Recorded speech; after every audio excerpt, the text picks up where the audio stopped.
सो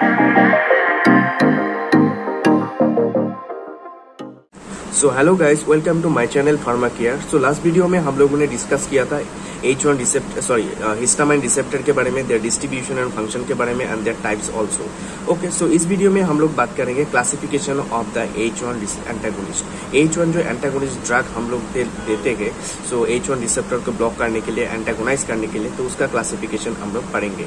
सो H1 जो drug होता है उसको मेजरली दो तरीके से क्लासिफाई किया जाता है, एक first generation and second generation, उसका डेवलपमेंट के हिसाब से। Okay, so number 1 first generation जो होता है वो क्लासिकल एंटी हिस्टामाइन की कहा जाता है उसको, ठीक है। सो नंबर 1 दैट्स कि अंडर दिस फर्स्ट जनरेशन हम लोग को मिलता है प्रोपालामाइन डेरिवेटिव्स। उसका एग्जांपल है chlorpheniramine maleate is example, then है pheniramine tartrate is also example, then ethanol amine का एग्जांपल है डाइफेनहाइड्रामाइन HCl, देन है इथाइलिन डायमाइन्स डेरिवेटिव्स का एग्जांपल है पाइरिलामाइन, देन इथानोथायाजिन डेरिवेटिव्स का एग्जांपल है फेनोथायाजिन का डेरिवेटिव्स है प्रोमिथाजिन HCl, देन पाइपरेजिन जो होता है पाइपरेजिन उसका एग्जांपल है क्लोरसाइक्लिजिन HCl, हेक्टेन्स का एग्जांपल है azatadine maleate, and last one that is the phthalazinone, that is its example is azelastine इसका एग्जांपल है। तो इसको हम लोग को क्लासिफिकेशन का फर्स्ट जनरेशन के अनुसार के हिसाब से, मतलब इसके हिसाब से क्लासिफाई किया गया है। नेक्स्ट हम लोग पढ़ेंगे सेकेंड जनरेशन के बारे में। नाउ सेकेंड जनरेशन को ऑल्सो कहा जाता है पेरिफेरली सिलेक्टिव नॉन सीडेटिव, मतलब पेरिफेरली सिलेक्टिवली एक्ट करता है but they does not cause any sedative action in the non sedative.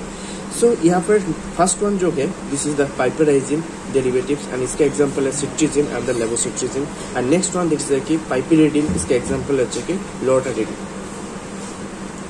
Now हम लोग बात करेंगे mechanism of action of antihistamines H1 particularly H1 receptor के बारे में।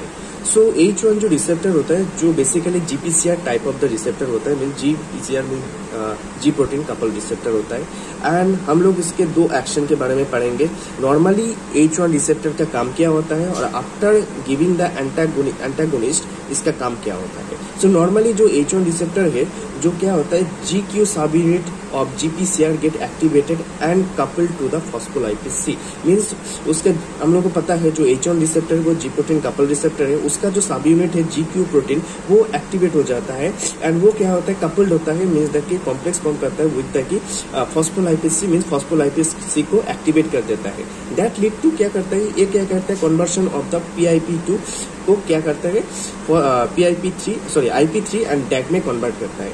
नाउ IP3 जो होता है IP3 वो किसके लिए रिस्पॉन्सिबल है, वो कैल्शियम चैनल को ओपन करने के लिए रिस्पॉन्सिबल है, means that influx of calcium में पॉसिबल और here it's happen. Okay, so and DAC जो है DAC ये क्या करता है, ये एक्टिवेशन करता है प्रोटीन काइनेस को एक्टिवेट करता है। Further several steps is process होने के बाद क्या होता है कुछ बायोलॉजिकल एक्टिविटी वो फर्दर शो करता है प्रोटीन काइनेस को एक्टिवेशन के बाद, फॉस्फोराइलेशन होता है, ठीक है, ये दूसरा चीज है। सो ये था नॉर्मल कंडीशन में H1 रिसेप्टर जो होता है उसका mechanism of action. Now after that when will give this H1 antagonist, हम लोग जब H1 एंटागोनिस्ट देंगे तब उसका मैकेनिज्म ऑफ एक्शन क्या होगा। सो जब हम लोग H1 एंटागोनिस्ट दे रहे हैं इसको तो क्या होगा, वो H1 जो रिसेप्टर है उसको टोटली ब्लॉक कर देगा।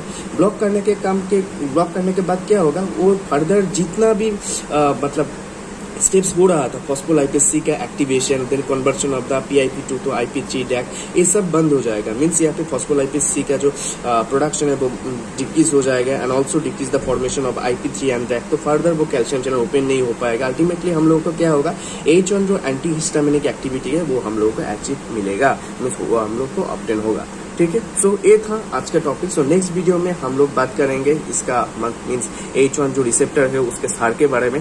So thank you.